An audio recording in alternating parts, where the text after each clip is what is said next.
Think medieval prostitutes lived in shadows? Think again. These women weren't just survivors, they were economic engines, social outcasts, spies, scapegoats, and sometimes even power brokers.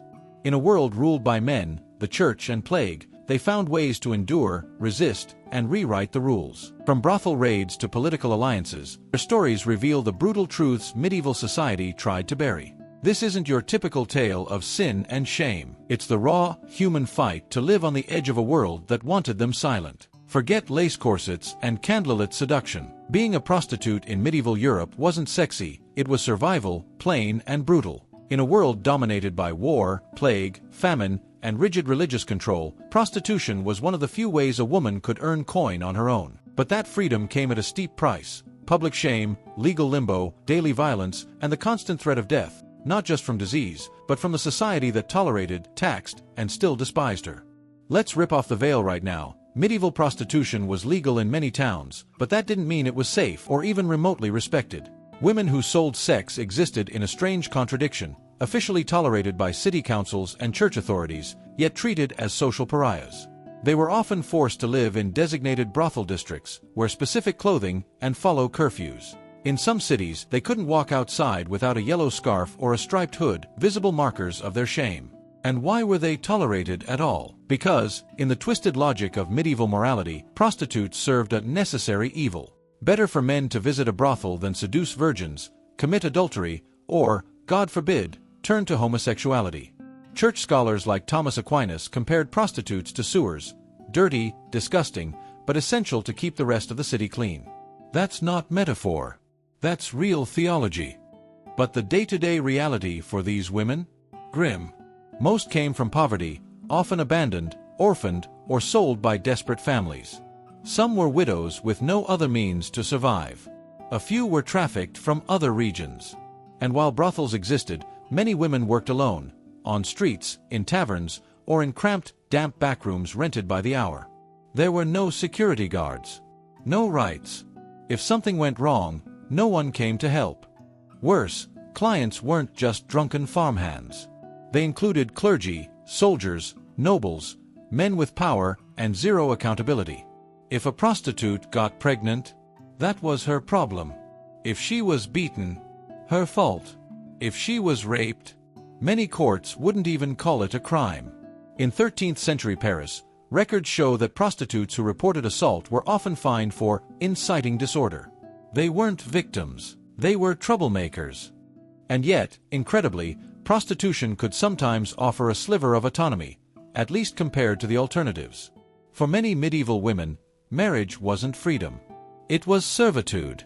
A husband could legally beat you, control your property, and force you into endless childbirth. A brothel madam, by contrast, might give you food, a bed, and a cut of your earnings. That's not liberation, but in a society that saw women as possessions, it was something. In cities like London, Cologne, and Florence, some brothels were semi-regulated by the local government. Officials taxed the profits, enforced basic rules, and in rare cases, even provided rudimentary medical inspections to stop syphilis outbreaks. These checks were less about health and more about keeping male clients alive, but they show how deeply embedded sex work was in the urban economy. In some cities, brothels were owned by the municipality itself. But don't mistake this for compassion. Regulation was about control. Prostitutes had no say in these systems. They couldn't vote, couldn't testify in court, and couldn't escape the stigma. If a woman tried to leave the profession, her past followed her like a ghost. Many turned to religious houses seeking redemption, only to be rejected or confined under harsh penance. Forgiveness, in medieval terms, came with a price: isolation, poverty, and silence. And the physical toll? Devastating. Condoms existed, but they were crude, made of linen or animal intestines, and rarely used. STD outbreaks swept through brothels unchecked. Without antibiotics or real hygiene, women suffered horrifying conditions: ulcers, blindness, miscarriages, madness. The line between prostitute and leper was terrifyingly thin. Some cities even confined sex workers to plague houses during outbreaks, locking them in with the sick, sacrificial lambs for public health. Still, the work continued. Because for all the brutality, for all the danger, sex paid. A prostitute in a busy port town could earn more in a week than a laundress maid in a month. In some cities, women pooled their earnings to buy freedom from their madam, or even to open their own brothels. A few, like the notorious Margot of Bruges, became wealthy madams with connections to bishops and city councilmen. These were rare cases, but they prove that within the horror, there were slivers of power. Modern comparisons are jarring. Today, we debate sex work in the context of rights, labor, and empowerment. But in medieval times, there was no such conversation. The prostitute existed in a space outside morality, both needed and reviled. She was a scapegoat for male desire and a warning to other women. Step out of line, and this could be your fate. And yet, even in this darkness, stories emerge of friendship, resistance, and resilience. Women who warned each other about violent clients, who nursed each other through sickness, who laughed, danced, prayed, and sometimes loved. Because behind every fallen woman label was a real person, thinking, surviving, dreaming, despite it all. If you think things couldn't get worse for medieval prostitutes, think again. Because once you move beyond the brothel walls, the danger multiplied, and the choices shrank. A woman working in sex had to navigate not only clients and poverty, but corrupt officials, religious hypocrisy, shifting city laws, and an entire social structure built to keep her at the bottom. Survival required more than strength. It demanded constant negotiation with a world that saw her as both vital and disposable. Let's talk law. Medieval towns had wildly inconsistent rules about prostitution. In one city, sex work might be taxed and registered. In the next, it might be banned entirely, with women beaten or exiled. And even in places where it was technically legal, the laws were stacked against the women. Take Avignon, for example, papal territory. There, prostitutes paid fees to operate in certain districts, but were forbidden from owning property, inheriting money, or even entering most churches. They existed in a legalized limbo, tolerated but never protected. Worse, enforcement was arbitrary. Officials accepted bribes, ignored assaults, and often used the law to exploit women further. Brothel raids were common, but rarely led to the punishment of abusive clients. Instead, they served to reassert moral control and refill city coffers with fines. In Barcelona, prostitutes were forced to fund the upkeep of city gates and walls through levies, literally paying for the infrastructure that excluded them. Meanwhile, religious authorities loved to preach about the sin of lust, while quietly benefiting from the trade. In some regions, monasteries and bishoprics owned the buildings that housed brothels. Records from 14th century Zurich show that a convent leased land to a municipal brothel and received regular rent. Hypocrisy wasn't a side effect, it was baked into the system. And when plagues hit, things got even worse. Prostitutes were among the first blamed. Their work, authorities claimed, provoked divine wrath. In some cities, they were expelled entirely during outbreaks, even if sick themselves. Others were forced into quarantine centers, where medical care was minimal or non-existent. Women who had served the city were now cast out as disease vectors. And yet, despite all this, sex work persisted. In part, that's because the demand never disappeared. Men of every class sought sex, merchants on business trips, soldiers between campaigns, even students at cathedral schools. In Oxford and Bologna, entire brothel zones were built near universities. Scholars debated philosophy by day and bought sex by night. The same system that educated the clergy also depended on the women it condemned. But prostitution wasn't just about men. Female madams, many of them former prostitutes, played a central role in the business. They managed brothels, negotiated with local officials, and even formed informal networks to protect their girls. Some were ruthless, others maternal. A few became powerful figures, feared and respected. In Venice, a madam named Maria La Rosa was so influential that local lords consulted her on city politics. Her brothel had its own guards, kitchen, and physician, more secure than most noble homes. Still, even in organized houses, life was no fairy tale. Women often worked long hours with few breaks, and their earnings were heavily taxed. Brothels could turn into prisons. Leaving was difficult without money, family, or a male protector.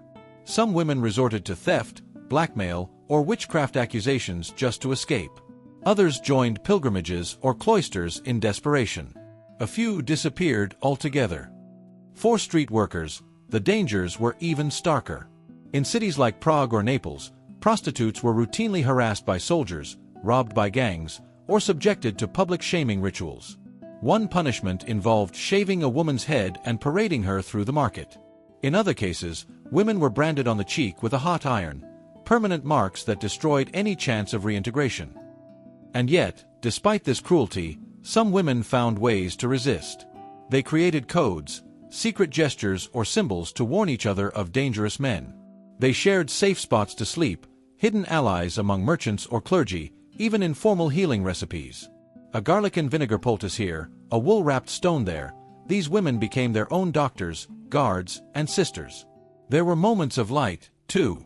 In brothels with more autonomy, women held feast days, honored saints, especially Mary Magdalene, and formed bonds that lasted years. They played music, performed poems, and told stories, laughter echoing through halls otherwise heavy with labor. In some cities, prostitutes even had their own processions during feast days, though these were often segregated and watched closely by guards. But even celebration had limits. If a woman fell in love, truly, foolishly in love, she faced ruin. Romantic entanglements with clients rarely ended well. If a client promised marriage and walked away, the woman had no recourse. If she got pregnant, it often meant financial collapse or death in childbirth.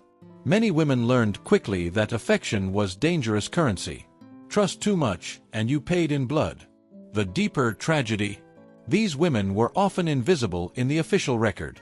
Their names appear briefly, arrest logs, burial entries, fines, but rarely in their own voice. Most of what we know comes from what others wrote about them: judges, clerics, reformers. But between the lines, a picture emerges. These weren't just shadows in alleyways. They were survivors, entrepreneurs, caregivers, scapegoats. Living on the margins, but living. And in that space between punishment and resilience, a unique culture formed. Women organized around shared risk, shared pain, shared strength. They passed down knowledge like heirlooms. They buried their dead when no one else would. They taught each other how to breathe through labor, how to spot infected wounds, how to endure the slow burn of loneliness. It wasn't glamorous. It wasn't noble. But it was profoundly human. By the late Middle Ages, the reality for medieval prostitutes began to change again, not because society grew more compassionate, but because fear and bureaucracy found new uses for them. Cities realized that controlling prostitutes could serve bigger political and economic goals. What began as tolerated sin turned into regulated business. And that shift brought both unexpected opportunities and new layers of oppression. In major trading hubs like Lübeck, Venice, and Paris, city councils began formalizing brothel operations. They issued licenses, standardized fees, and even designated certain areas as moral containment zones. In Florence, for example, the district of Carrara became the official red light zone, complete with curfews, fixed pricing, and tax records. On paper, this looked like order. In practice, it created zones of surveillance where women lived under constant scrutiny and zero autonomy. Municipal records show that some cities used brothels as tools to monitor not only sex workers, but their clients. In Milan, guards recorded names of visitors for moral audits. In Avignon, women were interrogated monthly to check their conduct. These weren't safety measures. They were early forms of state control over sexuality, dressed up as public health. And as the state took more control, religious institutions doubled down. Sermons railed harder against fallen women, while quietly negotiating their place in the city. Bishops in England petitioned to move brothels away from cathedrals, not to abolish them, but to make them less visible. In Germany, Dominican friars organized street marches condemning prostitution, while accepting donations from madams to fund their churches. The contradiction wasn't hidden, it was normalized. Then came the guild movement. Across Europe, craftspeople were forming associations to protect wages, skills, and reputations. Some prostitutes attempted the same. In cities like Toulouse and Bruges, informal networks of women created self-protection pacts. They pooled money to pay for legal defense, medical care, even funerals. It wasn't an official guild, but it functioned like one. They had leaders, meeting spots, and rules. One such group in Bruges even negotiated with city officials for permission to operate without interference, an early version of sex worker advocacy. But independence was dangerous. Cities and religious orders feared organized women. When these groups grew too powerful, authorities cracked down hard. In 1473, the city of Frankfurt banned all unauthorized gatherings of women in red light districts. Just talking in groups became suspect. Solidarity was seen as subversion. Meanwhile, the printing press had arrived. With it came a flood of pamphlets, moral treatises, and sensational tales about prostitutes. Some portrayed them as tragic victims deserving pity. Others as evil temptresses ruining men and nations. These texts didn't just reflect opinions, they shaped them. Public perception turned darker. Prostitutes weren't just sinful, they were contagious, corrupting, demonic. And this cultural pivot set the stage for more aggressive persecution. Nowhere was this clearer than in Spain. In the late 15th century, as the Reconquista ended and the Inquisition rose, tolerance disappeared. Prostitutes were rounded up, relocated, or imprisoned. Brothels were shuttered or converted into prisons and orphanages. What had once been regulated trade became moral emergency. Sex workers were offered redemption if they agreed to isolation and silence. Many vanished into convents. Others fled to border towns or underground networks. And yet, even then, some resisted. In Valencia, records show women staging silent protests by refusing to work for days, cutting off a major revenue stream for the city. In Toulouse, a group of prostitutes famously petitioned the city council to reverse eviction orders, using legal language so precise, some historians believe they had help from sympathetic lawyers. These weren't passive victims. They were active agents, fighting with the few tools they had. There were also surprising intersections between sex work and politics. Some rulers used prostitutes as informants. In 15th century France, Charles VII reportedly paid several high-end brothel owners to collect gossip from noble clients.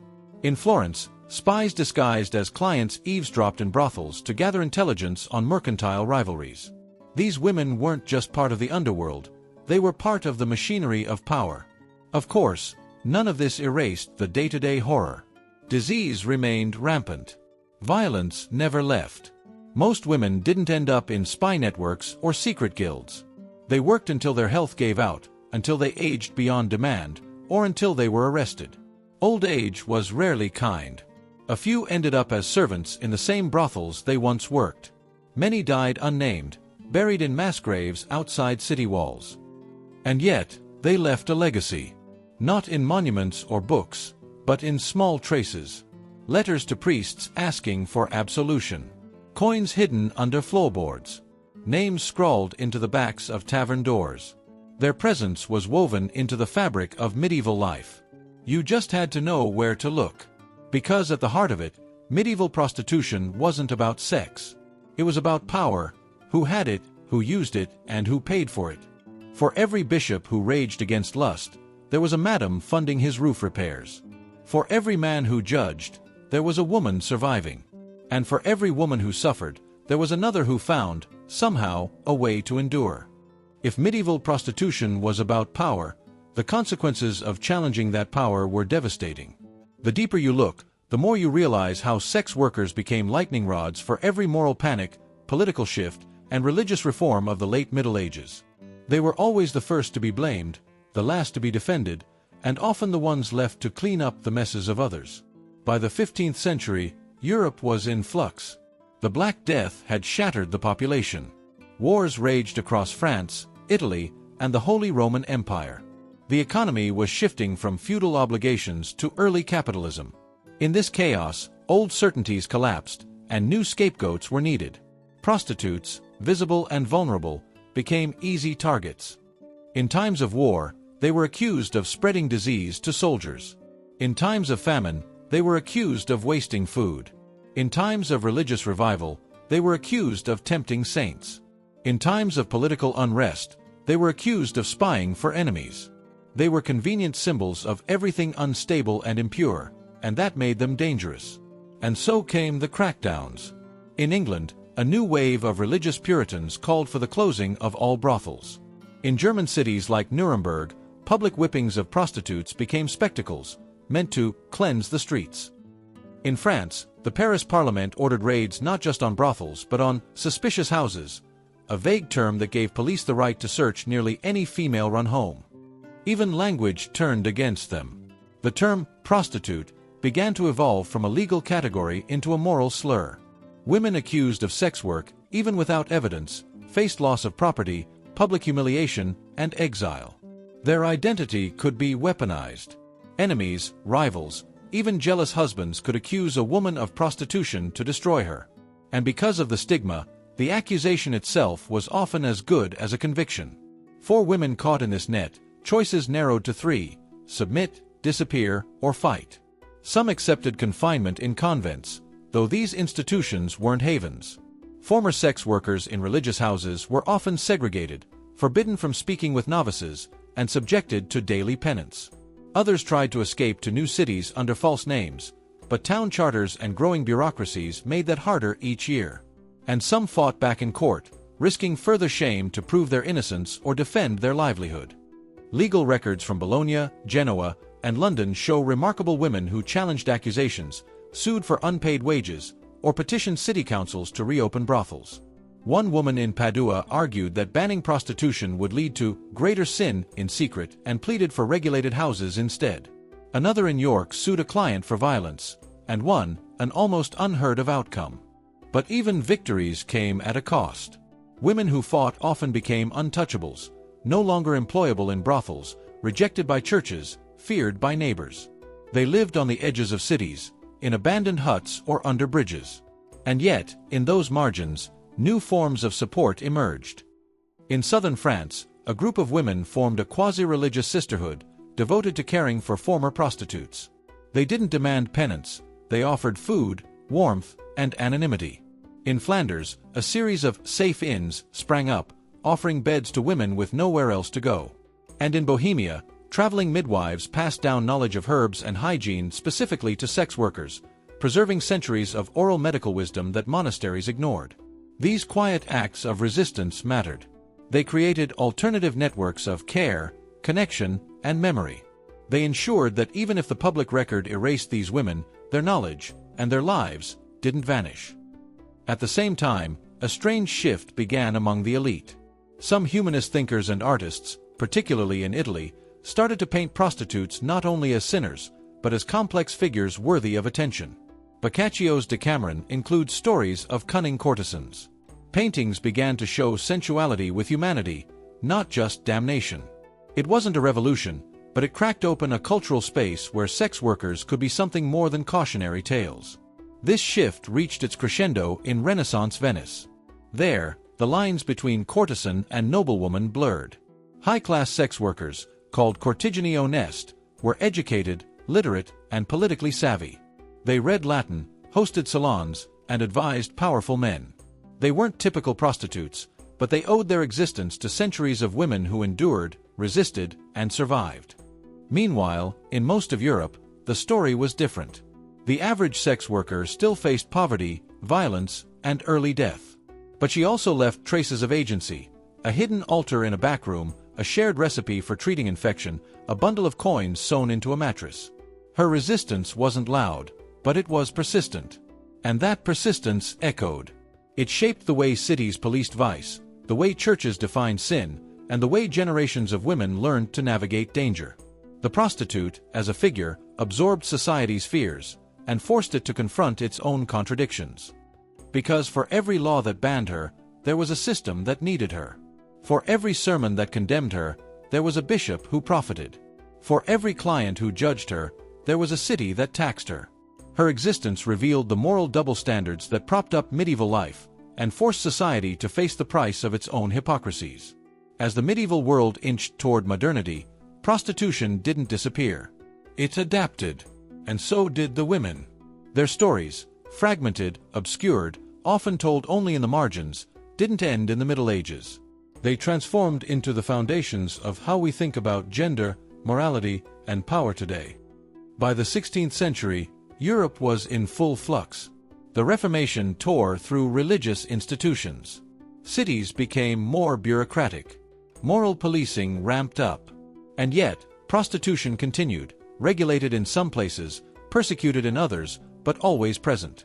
Its persistence said something society didn't want to admit, that beneath all the sermons and laws, the demand never stopped. In Protestant regions, brothels were shut down and street workers punished, but private arrangements flourished. In Catholic zones, prostitution was increasingly hidden behind euphemisms: laundresses, musicians, dancers. Cities passed laws requiring registration, medical exams, fines, and branding, measures that dehumanized the women, but rarely dissuaded the men. The contradictions deepened. In Geneva, John Calvin's regime executed prostitutes, while magistrates used their confessions to map sexual behavior across the city. In Rome, prostitutes were forbidden from public festivals, yet allowed to pay for indulgences to erase sin. In Seville, street women were imprisoned in institutions meant to reform them, but also rented out as servants. Salvation and servitude blended in ways that erased autonomy. And yet, the women adapted. Some disappeared into the underground. Others found niches in court society, passing as entertainers or companions. In Venice and Paris, the figure of the courtesan became iconic, a woman who moved between worlds, blending sex, intellect, art, and diplomacy. She wasn't a typical prostitute, but she carried centuries of survival strategies. Meanwhile, lower-class sex workers developed their own codes. They used slang, dress signals, and rituals to communicate safety, manage clients, and share knowledge. In London, brothel madams kept black books, ledgers of trusted and dangerous clients. In Prague, some women tattooed their wrists with religious icons, hoping to confuse authorities into mistaking them for pilgrims. Still, the risk never left. Plague returned again and again. Wars displaced thousands. And as Europe colonized new lands, the sex trade was exported, along with its inequalities. Enslaved women were forced into brothels in colonial outposts. Missionaries preached chastity while negotiating with local madams. Prostitution became global, but its medieval dynamics of control and exploitation persisted. Despite that, a cultural shift began. Enlightenment thinkers started questioning the cruelty of moral laws. Some argued that sex work was a product of poverty, not depravity. Medical texts stopped calling prostitutes diseased and began documenting conditions with some objectivity. It was slow. It was uneven. But it marked the beginning of something radical, seeing the sex worker as human. That recognition remains incomplete. Even today, modern societies debate the same issues medieval ones buried in shame: control versus compassion, vice versus necessity, sin versus survival. But what the medieval prostitute teaches us is this: she was never a flat stereotype. She was a human being in impossible conditions, navigating a brutal world with wit, resilience, and astonishing strength. She wasn't just a cautionary tale. She was an innovator, a negotiator, a protector, a scapegoat, a fighter, and maybe most of all, she was a mirror, reflecting back the hypocrisy, fear, and desires of her time. For every rule made about her, there was an unspoken truth. Society needed her, feared her, used her, and blamed her. But it never erased her. Her footprints remain, in records, in architecture, in culture, and in memory. In every law about morality. In every sermon about purity. In every effort to control women's bodies. She's there, whispering the history we try not to see. And the question she leaves us with is this: after all these centuries, are we really that different? So, what does the life of a medieval prostitute really tell us? That survival is messy, that systems love control but hate contradiction, and that even in the darkest corners of history, human dignity fights to breathe. These women weren't background characters. They were central to the way medieval society functioned, and the way it failed. Their legacy isn't just scandal, it's resilience. Now we want to hear from you. What surprised you the most about their lives? Do you think modern societies have truly moved on, or are we still stuck in old patterns? Drop your thoughts in the comments, and if you found this story as powerful as we did, hit like and subscribe for more raw, real medieval history every single week.